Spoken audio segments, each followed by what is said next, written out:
ಅನನ್ಯ ಬಿಡೋದು ಒಂದು ಫೋಟೋ ಕೊಡಿ ಅಂತ ಕೇಳಿ. ಯಾಕೆ ಕಾಣೆ ಆದವ್ರು ಹುಡ್ಕದೆ ನಿಮ್ಮ ಮಗಳು PUC ಮಾಡಿದ್ರೆ ಒಂದು ಸರ್ಟಿಫಿಕೇಟ್ ಇರುತ್ತಲ್ಲ, ಅದೆಲ್ಲಿ? ಇಲ್ಲ, ನಾನು ಧರ್ಮಸ್ಥಳಕ್ಕೆ ಬಂದಾಗಲೇ ಕಲ್ಕತ್ತಾದಲ್ಲಿ ಅದನ್ನೆಲ್ಲ ಸುಟ್ಟಾಕ್ಬಿಟ್ರೆ. ನನಗೆಲ್ಲ ಪವರ್ ನಡೆದಿಲ್ವಾ ಪೊಲೀಸ್ ಸ್ಟೇಷನ್ ಯಾವ್ದನ್ನ ಬೇಕಾದ್ರೂ ಚೇಂಜ್ ಮಾಡ್ತಾರೆ. ಒಂದು ಅಧಿಕಾರ ಇದೆ ಅಂದಾಗ ಎಲ್ಲಿ ಬೇಕಿದ್ರು ಹೋಗಿ. ಅಧಿಕಾರ ಯಾರ ಹತ್ರ ಇದೆ? ದಣಿಗಳ ಹತ್ರ. ಏನ್ ಅಧಿಕಾರ ಇದೆ? Chief minister. ಅಧಿಕಾರ ಅಂದ್ರೆ ಏನು? ಧರ್ಮಸ್ಥಳಕ್ಕೆ ಅಷ್ಟೇ ಧರ್ಮಾಧಿಕಾರಿ, ಕರ್ನಾಟಕಕ್ಕಲ್ಲ. ಯಾಕೆ ಸೌಜನ್ಯ ಕೇಸ್ ಬಗ್ಗೆ ತಲೆ ಕೆಡಿಸ್ಕೊತಾ ಇಲ್ಲ? ಯಾಕೆ ಭೀಮನ್ ಕಡೆ ಡೈವರ್ಟ್ ಮಾಡ್ಬಿಟ್ಟು ಸೌಜನ್ಯ ಕೇಸ್ನ ಸುಮ್ಮನೆ ಬಿಟ್ಬಿಟ್ರು? ನಿಜವಾದ ಸೌಜನ್ಯ ಪರ ಹೋರಾಟಗಾರರು ನಾವು ಅವಳಿಗೆ ನ್ಯಾಯ ಕೇಳ್ತಾ ಇದ್ದೀವಿ. ಏನ್ ಮಾತಾಡ್ತೀವಿ? ಜರ್ನಲಿಸಮಲ್ಲಿ ನಾವು 17 ವರ್ಷ ಇದ್ದೀವಿ. ಅಜಿತನ್ ಬಗ್ಗೆ ಮಾತಾಡ್ತಾನೆ, ಮಾಡಿರೋದು 3 ವಿಡಿಯೋ, ಅದು ಸುಳ್ಳು. ನಾವೇನು ಕೇಳಿದ್ವಿ? ಅನನ್ಯ ಬಿಡೋದು ಒಂದು ಫೋಟೋ ಕೊಡಿ ಅಂತ ಕೇಳಿದ್ವಿ. ಯಾಕೆ ಕಾಣೆ ಆದವ್ರು ಹುಡ್ಕದೆ ಹೆಂಗೆ? ಅನನ್ಯ ಬಿಡೋದು ಒಂದು ಫೋಟೋ ಕೊಡಿ. ಫೋಟೋ ಇಲ್ಲ. ಸರಿ, ನಿಮ್ಮನ್ನು ಅಡ್ಮಿಟ್ ಮಾಡಿದ್ರಲ್ಲ ಹಾಸ್ಪಿಟ್ಲು, ಕೋಮಾದಲ್ಲಿದ್ದೆ ಅಂದ್ರಲ್ಲ 3 ತಿಂಗಳು, ಆ ಹಾಸ್ಪಿಟ್ಲ್ ಹೆಸರೇನು? ಗೊತ್ತಿಲ್ಲ. ಸರಿ, ನಿಮ್ಮ ಮಗಳು PUC ಮಾಡಿದ್ರೆ ಒಂದು ಸರ್ಟಿಫಿಕೇಟ್ ಇರುತ್ತಲ್ಲ, ಅದೆಲ್ಲಿ? ಇಲ್ಲ, ನಾನು ಧರ್ಮಸ್ಥಳಕ್ಕೆ ಬಂದಾಗಲೇ ಕಲ್ಕತ್ತಾದಲ್ಲಿ ಅದನ್ನೆಲ್ಲ ಸುಟ್ಟಾಕ್ಬಿಟ್ರು. ಓಕೆ, ನಿಮ್ಮ ಮನೆಯಲ್ಲಿದ್ದ ಡಾಕ್ಯುಮೆಂಟ್ ಸುಟ್ಟಾಕಿದ್ರು. ಆಕೆ ಓದಿದ 10ನೇ ಕ್ಲಾಸ್ನ ಸ್ಕೂಲಲ್ಲಿರೋ ಡಾಕ್ಯುಮೆಂಟ್ ಸುಟ್ಟಾಗಿಲ್ಲಲ್ಲ.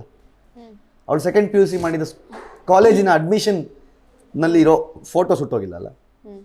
ಯಾಕೆ ಇಲ್ಲಿ ತನಕ ತೋರಿಸಿಲ್ಲ ಅಂತ ಯಾವತ್ತಾದ್ರೂ ಕೇಳಿದ್ರ? ಒಂದು ಲಾಜಿಕಲ್ ಥಿಂಕಿಂಗ್ ಕರೆಕ್ಟ್ ಅಲ್ವಾ? ಕೊಡ್ಬೋದಲ್ಲ, ಯಾವುದೋ ಒಂದು ಎತ್ಕೊಂಬಂದು ಕೊಡು. TC ಏನು? ಟ್ರಾನ್ಸ್ಫರ್ ಸರ್ಟಿಫಿಕೇಟ್ ಅಂತ ಹೇಳ್ತೀವಿ. ಒಂದು TC ತರಕ್ಕೆ TC ಸಿಕ್ಕಲ್ವಾ ಸ್ಕೂಲ್ಗೆ ಹೋದ್ರೆ?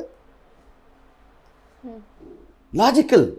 ಬೇರೆ ಇಲ್ಲಿ ಏನು ಅಂದರೆ ದೊಡ್ಡ ಸೈನ್ಸ್ ಬೇಡ, ಇಲ್ಲಿ ಒಂದು ಕಾಮನ್ ಸೆನ್ಸ್ ಬೇಕು. ಅಂತಂದರೆ ಡೀಟೇಲ್ಸ್ ಕೊಡಬೇಕು ಅಂತಂದರೆ ಇಷ್ಟಿದೆ, ಆಯಿತು, ಅದು ಆಗಿಲ್ಲ, ಏನು ಸಿಕ್ಕಿಲ್ಲ ಅಂತಲೇ ಅನ್ಕೊಂಬಿಡ. ನಾವು ನಿಮ್ಮ ಮನೇಲಿ ಅಪ್ಪಿ ನೀವು ಮಿಸ್ ಆದ್ರಿ ಅಂತ ಇಟ್ಕೊಳ್ಳಿ.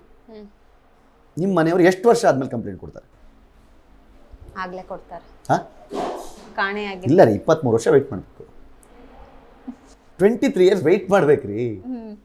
ಯಾಕೆ ನಂಗೆ ಇದೆಲ್ಲ ಅಂತೇಳಿ ಮಗಳು ಕಾಣೆ ಆದರೆ 23 ವರ್ಷ ಬಿಟ್ಟು ಬಂದು ಕಂಪ್ಲೇಂಟ್. ಬಟ್ ಅವರು ಕೋಮಾ ಹೋಗಿದ್ರು, ಅದಾದ್ಮೇಲೆ ಬೆಳ್ತಂಗಡಿ ಪೊಲೀಸ್ ಸ್ಟೇಷನ್ ಅಲ್ಲಿ ಕಂಪ್ಲೇಂಟ್ ಕೊಟ್ಟಿದ್ರು ಅಂತ ಕೂಡ ಅವ್ರು ಹೇಳಿರುವಂತದ್ದು. ಸುಜಾತಾ ಅವರು ಕಂಪ್ಲೇಂಟ್ ಕೊಟ್ಟಿದ್ರೆ ಅದು ಕಂಪ್ಲೇಂಟ್ ಕಾಪಿ ಬೇಡ, ಯಾವ ಟೈಮ್ ಅಂತ ಇವ್ರಿಗೆ ಗೊತ್ತಿದೆ ಅಲ್ವಾ, ಅಲ್ಲೇ ಇರುತ್ತೆ ರಿಜಿಸ್ಟರ್, ಎಲ್ಲೂ ಹೋಗಲ್ಲ.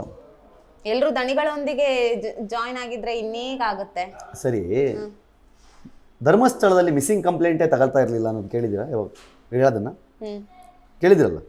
ಧರ್ಮಸ್ಥಳದಲ್ಲಿ ಮಿಸ್ಸಿಂಗ್ ಕಂಪ್ಲೇಂಟೇ ತಗೊಳ್ಳಲ್ಲ ಅಂತ ಒಂದು ಆರೋಪ ಇತ್ತು. ಹಂಗಂದ್ರೆ ಇವ್ರು ಕೊಟ್ಟಿದ್ದು ಕಂಪ್ಲೇಂಟ್ ತಗೊಂಡ್ರಂತ? ದಣಿಗಳ ಪವರ್ ನಡೀಲಿಲ್ವಾ ಪೊಲೀಸ್ ಸ್ಟೇಷನ್ ಅವಾಗ? ಈಗ ಇವ್ರು ಹೇಳ್ತಾ ಇರೋವಂತ, ಬಟ್ ಅವ್ರು ಇವಾಗ ಅವಾಗ ಕಂಪ್ಲೇಂಟ್ ಕೊಟ್ಟಿದ್ದಿಲ್ಲ. ಸರಿ ರೀ, ದಣಿಗಳ ಪವರು ಆಯ್ತಪ್ಪ, ದಣಿಗಳ ಪವರು ಕಂಪ್ಲೇಂಟ್ ತಗೊಂಡು ಏನೋ ಮಾಡದೇ ಇರೋದಕ್ಕಿತ್ತು ಅಂತ ಇಟ್ಕೊಳ್ಳೋಣ. ದಣಿಗಳ ಪವರು SLC ಸರ್ಟಿಫಿಕೇಟ್ ಸುಟ್ಟಾಕಿತ್ತ? ದಣಿಗಳ ಪವರು ಸ್ಕೂಲಲ್ಲಿ TC ಸುಟ್ಟಾಕಿತ್ತ? ರೀ, ನಾನು ಅದನ್ನೇ ಹೇಳ್ತಿರೋದು, ಎಷ್ಟು ಮಬ್ಬಾಗ್ಬಿಟ್ಟಿದೆ ಜನ ಅಂದರೆ. ಎಲ್ಲಿ ತನಕ ಯೋಚನೆ ಮಾಡ್ತೀರಾ ಅಂತಂದರೆ, ಆ ಹುಡುಗಿಗೂ ಧರ್ಮಸ್ಥಳಕ್ಕೂ ಕನೆಕ್ಷನ್ನೇ ಇಲ್ಲ. ಅವಳು ಅಲ್ಲಿಗೆ ಬಂದು ಮಿಸ್ ಆದಮೇಲೆ ಅವಳು ಓದಿದ ಸ್ಕೂಲಿಗೆ ನಿಮ್ಮ ಪ್ರಕಾರ ಧರ್ಮಸ್ಥಳದವ್ರು ಕಳಿಸಿ ಹೋಗಿ ಅಲ್ಲಿ ಡಾಕ್ಯುಮೆಂಟ್ ಸುಟ್ಟಾಕ್ರಿ ಅಂತ ಹೇಳಿದ್ರ? ಇವ್ರ ಮನೇಲಿರೋ ಫೋಟೋ ಸುಟ್ಟಾಕಿ ರೀ. 1988ರಲ್ಲಿ ತೆಗೆದಿರೋ ಸುಜಾತಾ ಭಟ್ ಫೋಟೋ ಸಿಕ್ಕಿದೆ ನೆನೆ. 1988ರಲ್ಲಿ ತೆಗೆದಿರೋ ಸುಜಾತಾ ಭಟ್ ಫೋಟೋ ಸಿಕ್ಕಿದೆ. ಅವ್ರ ಮಗಳು ಸಿಗಲ್ವಾ? ಬಟ್ ಆದ್ರೆ ಅವಳ ಅಸ್ತಿತ್ವವನ್ನೇ ಸುಟ್ಟು ಹಾಕಕ್ಕೆ ಪ್ರಯತ್ನ ಪಟ್ಟಿದ್ದಾರೆ ಅಂದಾಗ, ಸರಿ, ಏನೇನು ಅಸ್ತಿತ್ವ ಸುಟ್ಟು ಹಾಕೋದು ಅಂದ್ರೆ ಏನೇನು ಸುಟ್ಟು ಹಾಕ್ಬೋದು ನನಗೆ ಹೇಳಿ? ನಿಮ್ಮ ಪ್ರಕಾರನೇ ಬರ್ತೀನಿ ನಾನು. ನಿಮ್ಗೆ ಲಾಜಿಕಲ್ಲಿ ಇವತ್ತು ನಿಮ್ಮನ್ನ ನಾನು ಅರ್ಥ ಮಾಡಿಸಿ ಹೋಗಕ್ಕೆ ಸಾಧ್ಯ ಆಗದಿದ್ರೆ ನಾನು ನೋಡ್ತೀನಿ. ಲಾಜಿಕಲ್ಲಿ ಅಂದ್ರೆ ಇಷ್ಟು ನಾನು ಹೇಳ್ತಾ ಇರೋದು ನೋಡಿ, ಜಗತ್ತಿನ ಎಲ್ಲ ಬಿಟ್ಟುಬಿಡಿ, ಓದ್ಕೊಂಡವರು ತಿಳ್ಕೊಂಡವ್ರು ಸಹಿತ ಹೆಂಗೆ ಯೋಚನೆ ಮಾಡ್ತಿದ್ದಾರೆ ಅಂತಂದರೆ, SLC ಮಾರ್ಕ್ಸ್ ಕಾರ್ಡ್ ಸುಟ್ಟಾಕಿರ್ಬೋದು, ಸರ್ಟಿಫಿಕೇಟ್ TC ಸುಟ್ಟಾಕಿರ್ಬೋದು. ಅಲ್ಲ ರೀ, ಕಸ್ತೂರ್ಬಾ ಮೆಡಿಕಲ್ ಕಾಲೇಜಲ್ಲಿ ಆ ಹುಡುಗಿ ಅಡ್ಮಿಷನ್ ಆಗಿದ್ರೆ, ಕಾಲೇಜ್ಗೆ ಹೋಗಿ ನೋಡಿದ್ರೆ ಕಾಲೇಜಲ್ಲಿ ಅಡ್ಮಿಷನ್ ಆಗಿರೋ 7 ವರ್ಷದಲ್ಲಿ ಡೀಟೇಲ್ಸ್ ಇಲ್ಲಲ್ರಿ. ನಿಮ್ಮ ಪ್ರಕಾರ ಅದನ್ನು ಧರ್ಮಸ್ಥಳದವ್ರಿಗೆ ಸುಟ್ಟಾಕಿದ್ರ? ಹೇಳಿ, ಹ್ಞೂ ಅಂದ್ಬಿಡಿ. ಅದು ಸರ್ ಏನ್ ಗೊತ್ತಾ, ಅಸ್ತಿತ್ವನೇ ಸುಟ್ಟಾಕ್ತಾ ಇದ್ದಾರೆ ಅಂದಾಗ SLC ಮಾರ್ಕ್ಸ್ ಕಾರ್ಡ್ ಯಾವ ಲೆಕ್ಕ ಸರ್? ನೀವೇ ಹೇಳಿ ಇವಾಗ. ರೀ, ಅಂದ್ರೆ ಗೌರ್ಮೆಂಟ್ ಕೊಡುವಂತ SLC marks card government enrol ಆಗಿರುತ್ತಲ್ಲ, ಪೊಲೀಸ್ ಸ್ಟೇಷನ್ ಅಲ್ಲಿ ಇರುವಂತ ಪೊಲೀಸರೇ ಅವ್ರ ಕೈವಶವಾದಾಗ ನಿಮ್ಗೆ ಬೋರ್ಡ್ ಎಕ್ಸಾಮ್ಸ್ ಅಂದ್ರೆ ಗೊತ್ತಾ? ಬೋರ್ಡ್ ಎಕ್ಸಾಮ್ಸ್ ಅಂದ್ರೆ ಗೊತ್ತಾ? ರೋಲ್ ನಂಬರ್ ಸಿಗುತ್ತೆ. ಬೋರ್ಡ್ ಎಕ್ಸಾಮ್ಸ್ ಅಲ್ಲಿ ಒಂದು ರೋಲ್ ನಂಬರ್ ಕೊಡ್ತಾರೆ. ನೀವು ಎಕ್ಸಾಮ್ ಬರ್ದಿರ್ತೀರ, ನಿಮ್ಗೆ ಬೋರ್ಡ್ ಎಕ್ಸಾಮು ಸರ್ಕಾರದಿಂದ ನಡೆಸೋ ಎಕ್ಸಾಮ್. ರೋಲ್ ನಂಬರ್ ಹೆಂಗಿರುತ್ತೆ? 002, 003, 004, 005. ನಿಮ್ ಪ್ರಕಾರ ಇವರು ಬೋರ್ಡ್ಗೆ ಹೋಗಿ ಅನನ್ಯ ಭಟ್ 005 ಅಂತ ಇದ್ರೆ ಅದನ್ನ ಡಿಲೀಟ್ ಮಾಡಿಸ್ಬಿಟ್ಟು ಬಂದ್ಬಿಟ್ರು ಅಂತ ಹೇಳ್ತಾ ಇದ್ರಲ್ವಾ? ಹೂ ಅಂದ್ಬಿಡಿ. ಇದಕ್ಕೂ ನನಗೆ ಒಂದ್ಸಲಿ ನೀವು ಹೂ ಅಂದ್ಬಿಟ್ರೆ ಇದೆಯಲ್ಲ, ನನಗೆ ಇನ್ಮೇಲೆ ಯಾರಿಗೂ ನಾನು ಅರ್ಥಪಡಿಸೋ ಪರಿಸ್ಥಿತಿನೇ ಬರಲ್ಲ. ಯಾಕಂದ್ರೆ this is what the people are, this is what I said. ಇದನ್ನೇ ನಾನು ಹೇಳಿದ್ದು.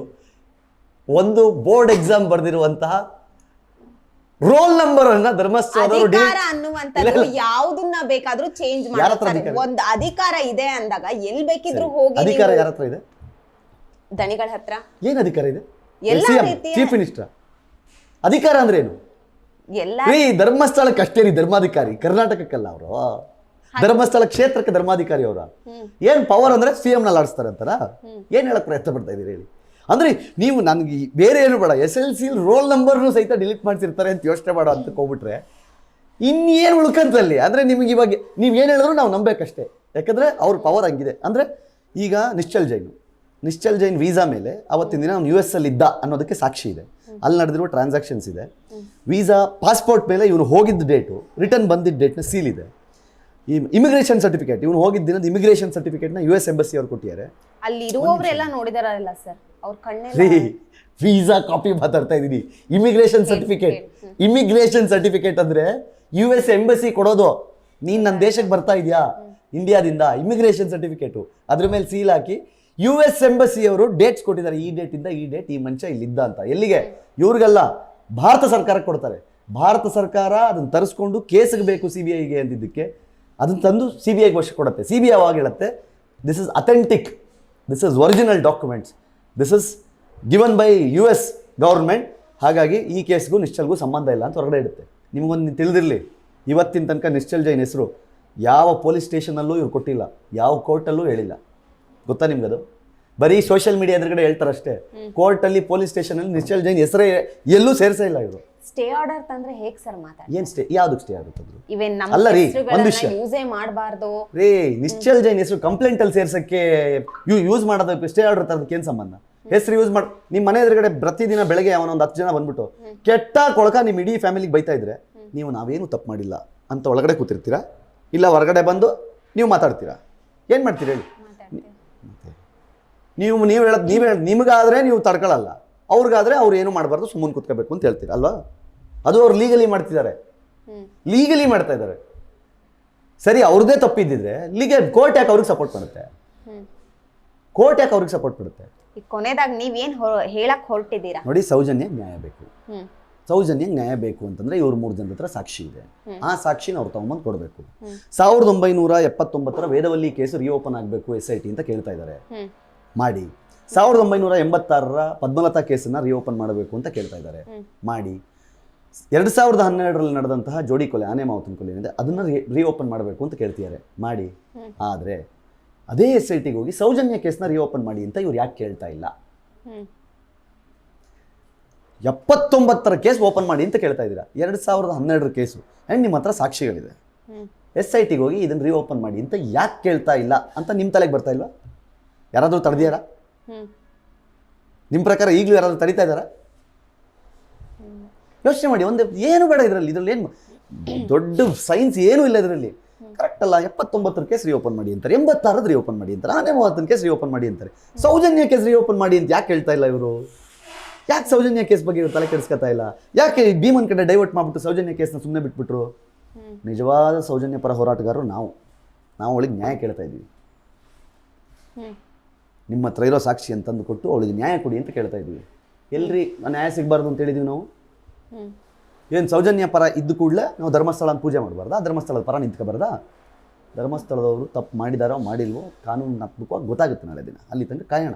ಬಟ್ ಅಷ್ಟರೊಳಗೆ ವರ್ಡಿಕ್ಟ್ ಕೊಡೋಕ್ಕೆ ಇವನು ಯಾವನು? ಇವರೇ ಮಾಡಿರೋದು, ಹಿಂಗೇ ಮಾಡಿರೋದು. ಹಾಂ, ಯಾಕೆ ಕೊಟ್ಟರು ವರ್ಡಿಕ್ಟ್? ನೀವು ವರ್ಡಿಕ್ಟ್ ಕೊಡದೇ ಇದ್ದೀರಿ, ನಾವು ಮಾತಾಡ್ತಾ ಇದ್ವಾ? ಆಗಲಪ್ಪ, ಕೇಸ್ ನಡೀಲಿ, ಅಂಡರ್ ಟ್ರಯಲ್ ಕೇಸ್ ಸುಮ್ಮನೆ ಇರ್ತಿದ್ದಾನೆ ಕುತ್ಕೊಂಡು. ಇವರೇ ಮಾಡಿರೋದು, ಹಿಂಗೇ ಮಾಡಿರೋದು, ಕೊಡಿ ಇವಾಗ ಸಾಕ್ಷಿ ತಗೊಂಬಂದು ಸಾಕ್ಷಿ ಕೊಟ್ಟು ಹಾಕ್ಸಿ ನೋಡೋಣ ಜೈಲಿಗೆ. Open challenge. ಓಕೆ, ಅವ್ರು ಹೇಳ್ತಾ ಇರುವಂತದ್ದೇನು ಅಂದ್ರೆ, ನಾವು ಬೇರೆಯವ್ರನ್ನ ಕರ್ಸಿ ಕೂರಿಸಿದಾಗ ನಾವು ಬಂದಿ ಸಾಕ್ಷಿಗಳನ್ನ ಕೊಡಲ್ಲ, ನಾವು ಮಾತಾಡಕ್ಕೂ ಕೂರಲ್ಲ ಅಂತ ಹೇಳಿ ಸಮೀರ್ ಅವ್ರು ಹೇಳ್ತಾ ಇರುವಂತದ್ದು. ಅದೇ ಹರ್ಷೇಂದ್ರ ಜೈನ್ ಅವ್ರನ್ನ ತಂದು ಕೂರಿಸಿ ನಾವು ಬಂದು ಮಾತಾಡ್ತೀವಿ ಅಂತ ಹೇಳ್ತಾ ಇರುವಂತದ್ದು. ಮಾಡಿರೋದು 3 ವಿಡಿಯೋ, ಅದಕ್ಕೆ ಹರ್ಷೇಂದ್ರ ಜೈನು ವೀರೇಂದ್ರ ಹೆಗ್ಡೆ ಬಂದು ಕೂತ್ಕೋಬೇಕಾ? ಏನು ಮಾತಾಡ್ತಿರ್ರಿ? ಜರ್ನಲಿಸಮಲ್ಲಿ ನಾವು 17 ವರ್ಷ ಇದ್ದೀವಿ. ಅಜಿತನ್ ಬಗ್ಗೆ ಮಾತಾಡ್ತಾನ ಅವನು. ಮಾಡಿರೋದು 3 ವಿಡಿಯೋ. ಅದು ಸುಳ್ಳು, ಅದಕ್ಕೊಂದು ಸಾಕ್ಷಿ ಇಲ್ಲ. ಡಿಸ್ಕ್ಲೈಮರ್ ಓದಿದ್ದೀರಾ? ಆಯ್ತು, 37 ನಿಮಿಷದ ವಿಡಿಯೋ ನೋಡಿದ್ರಲ್ಲ ಸಮೀರ್ದು, ಡಿಸ್ಕ್ಲೈಮರ್ ಓದಿದ್ದೀರಾ? ವಿಡಿಯೋ ನೋಡೋ ಮತ್ತೆ ಮುಂಚೆ ಒಂದು ಡಿಸ್ಕ್ಲೈಮರ್ ಓದ್ಬೇಕು ತಾನೆ. ಈ ವಿಡಿಯೋದಲ್ಲಿ ಯಾವುದೇ ವಿಕ್ಟಿಮ್ನ ನಾನು ಮಾತಾಡಿಸಿಲ್ಲ, ಯಾವುದೇ ಸಾಕ್ಷಿಗಳನ್ನು ನಾನು ಮಾತಾಡಿಸಿಲ್ಲ, ಯಾವುದೇ ಲೀಗಲ್ ಒಪಿನಿಯನ್ ನಾನು ತಗೊಂಡಿಲ್ಲ. ಜನ ಏನನ್ನು ಮಾತಾಡ್ತಾ ಇದ್ದಾರೋ ಅದನ್ನೆಲ್ಲ ಕೇಳಿಸ್ಕೊಂಡು ಈ ವಿಡಿಯೋ ಮಾಡಿದ್ದೀನಿ. ಅದನ್ನು ಜನಕ್ಕೆ ಡಿಸ್ಕಷನಿಗೆ ಮತ್ತೆ ಬಿಡ್ತಾ ಇದ್ದೀನಿ. ಜನ ಡಿಸ್ಕಸ್ ಮಾಡಲಿ, ನ್ಯಾಯ ಸಿಗಲಿ. ಹೆಂಗೆ? ನಿನ್ನ ಹತ್ರ ಅಷ್ಟು ಪ್ರೂಫ್ ಇದ್ದರೆ ನನ್ನ ಹತ್ರ ಎಲ್ಲ ಸಾಕ್ಷಿಗಳನ್ನು ಇಟ್ಕೊಂಡು ದಾಖಲೆಗಳನ್ನ ಇಟ್ಕೊಂಡು ಈ ವಿಡಿಯೋ ಮಾಡಿದ್ದೀನಿ ಅಂತ ಹೇಳ್ಬೋದಿತ್ತಲ್ಲ. ಡಿಸ್ಕ್ಲೇಮರ್ ಯಾಕೆ ಓದಿಲ್ಲ ಹೇಳಿ? ಈಗ ಪಿಕ್ಚರ್ ನೋಡ್ಕೊಂಬಂದ್ಬಿಟ್ಟು, ಪಿಕ್ಚರಲ್ಲಿ ಇವಾಗ ನಾನು KGF ಅಲ್ಲಿ ನೋಡ್ಕೊಂಬಂದ್ಬಿಟ್ಟು ಕ್ಲೈಮ್ಯಾಕ್ಸಲ್ಲಿ ಬಂಗಾರ ಎಲ್ಲ ನಮ್ಮ ನೀರೊಳಗೆ ಬಿತ್ತು ಅಂತ ಹೇಳ್ಬಿಟ್ಟು ನಾಳೆ ಹೋಗಿ ಸಮುದ್ರಕ್ಕೆ ಹಾರ್ತೀರೇನು? ಬಂಗಾರ ಇದೆ ಅಲ್ಲಿ ಎತ್ಕೊಂಬರೋಣ ಅಂತ. ಓಕೆ, ಈಗ ನೀವು ಅಜಿತ್ ಹನುಮಂತಕ್ಕರ ಹೆಸರು ಹೇಳಿದ್ರೆ, ಅವರು ಆ ವ್ಯಕ್ತಿ ಏನ್ ಅಂದ್ರು ಅಂದ್ರೆ, ಮೊನ್ನೆ ಹೇಳಿದ್ರು ಧರ್ಮಸ್ಥಳದಲ್ಲಿ ನಮ್ಮ ವರದಿಗಾರರ ಮೇಲೆ ಅಟ್ಯಾಕ್ ಮಾಡಿದ್ರು ಅಂತ. ಬಟ್ ಆ ವರದಿಗಾರರನ್ನೇ ಮಾತಾಡಿಸಿದಾಗ ವರದಿಗಾರ ನಮ್ಮ ಮೇಲೆ ಯಾವ ರೀತಿಯಾದ ವರದಿ ಅಟ್ಯಾಕ್ ಆಗಿಲ್ಲ. ಎಲ್ಲಿದೆ ಈ ಕೇಸದು? FIR ಆಯ್ತಾ? ಇಲ್ಲ. ಆಯ್ತು, ಯಾಕೆ ಆಗಿಲ್ಲ? FIR ಆಗಿದೆ, ಕೇಸ್ FIR ಆಗಿದೆ. ಏನು ನಡೀತಾ ಇದೆ. ಆ ಮೊಮೆಂಟಲ್ಲಿ, ಹೀಟ್ ಆಫ್ ದ ಮೊಮೆಂಟಲ್ಲಿ ಏನು ನಡೆದಿದೆ ಅದಕ್ಕೆ ಪೂರಕವಾಗಿ ಅವ್ರೇನು ವರದಿ ಮಾಡಿದ್ದಾರೋ ಮಾಡಿರ್ಬೋದು. ಸರಿ ತಪ್ಪುಗಳನ್ನು ವಿಶ್ಲೇಷಣೆ ವಿಮರ್ಶೆ ಮಾಡೋಕ್ಕೆ ನಾವ್ಯಾರು ಅಲ್ಲ. ಓಕೆ, ಅದು ಇವಾಗ ಕೇಸ್ FIR ಆಗಿರೋದ್ರಿಂದ ಕೇಸ್ ನಡೀತಾ ಇದೆ. ಕೇಸ್ ಏನಾಗುತ್ತೆ, ಕೇಸ್ ಬಿದ್ದೋಗುತ್ತಾ, ಕೇಸ್ ನಡೆಯುತ್ತಾ, ಕೇಸ್ ಮುಂದುವರಿಯುತ್ತಾ, ಅದು ಆಮೇಲಿಂದು under trial. Let it go, ನಡೀಲಿ, ಹೋಗ್ಲಿ, ಅದು ಅದ್ರ ಪಾಡಿಗೆ ಅದು ನಡ್ಕೊಂಡು ಹೋಗ್ಲಿ. ಇವಾಗ ನಮ್ಮ ಕಾನ್ಸಂಟ್ರೇಷನ್ ಎಲ್ಲಿರಬೇಕು? ಭೀಮಾ ಸೌಜನ್ಯಗೆ ನ್ಯಾಯ, ಅಲ್ಲಿ ಬರೋಣ, ಅಲ್ಲೇ ಇರೋಣ. ಎಲ್ಲರಿಗೂ ಏನು ಗೊತ್ತಾ ಸಮಸ್ಯೆ ಏನು ಅಂತಂದರೆ, ಸೌಜನ್ಯಗೆ ನ್ಯಾಯ ಆದರೆ ಪರ್ಸ್ನಲ್ ಅಟ್ಯಾಕು, ಎಡಿಟೆಡ್ ವಿಡಿಯೋಸು ಅಲ್ಲಿ ಸಿಗಲ್ಲ. ಸೌಜನ್ಯಗೆ ನ್ಯಾಯ ಸಿಗಬೇಕು ಅಂತಂದರೆ ಸೈದ್ಧಾಂತಿಕವಾಗಿ, ವೈಚಾರಿಕವಾಗಿ ಯಾರಾದರೂ ಮಾತಾಡ್ತಿದ್ದಾರೆ ಅಂತಂದರೆ ಅದೇ ಟೋನಲ್ಲಿ ಇರ್ಬೇಕು, ನಾವು ಅಲ್ಲೇ ಇರ್ಬೇಕು, ಫೋಕಸ್ ಆಗಿರ್ಬೇಕು, ಅವಾಗ ಸಿಗುತ್ತೆ ನ್ಯಾಯ.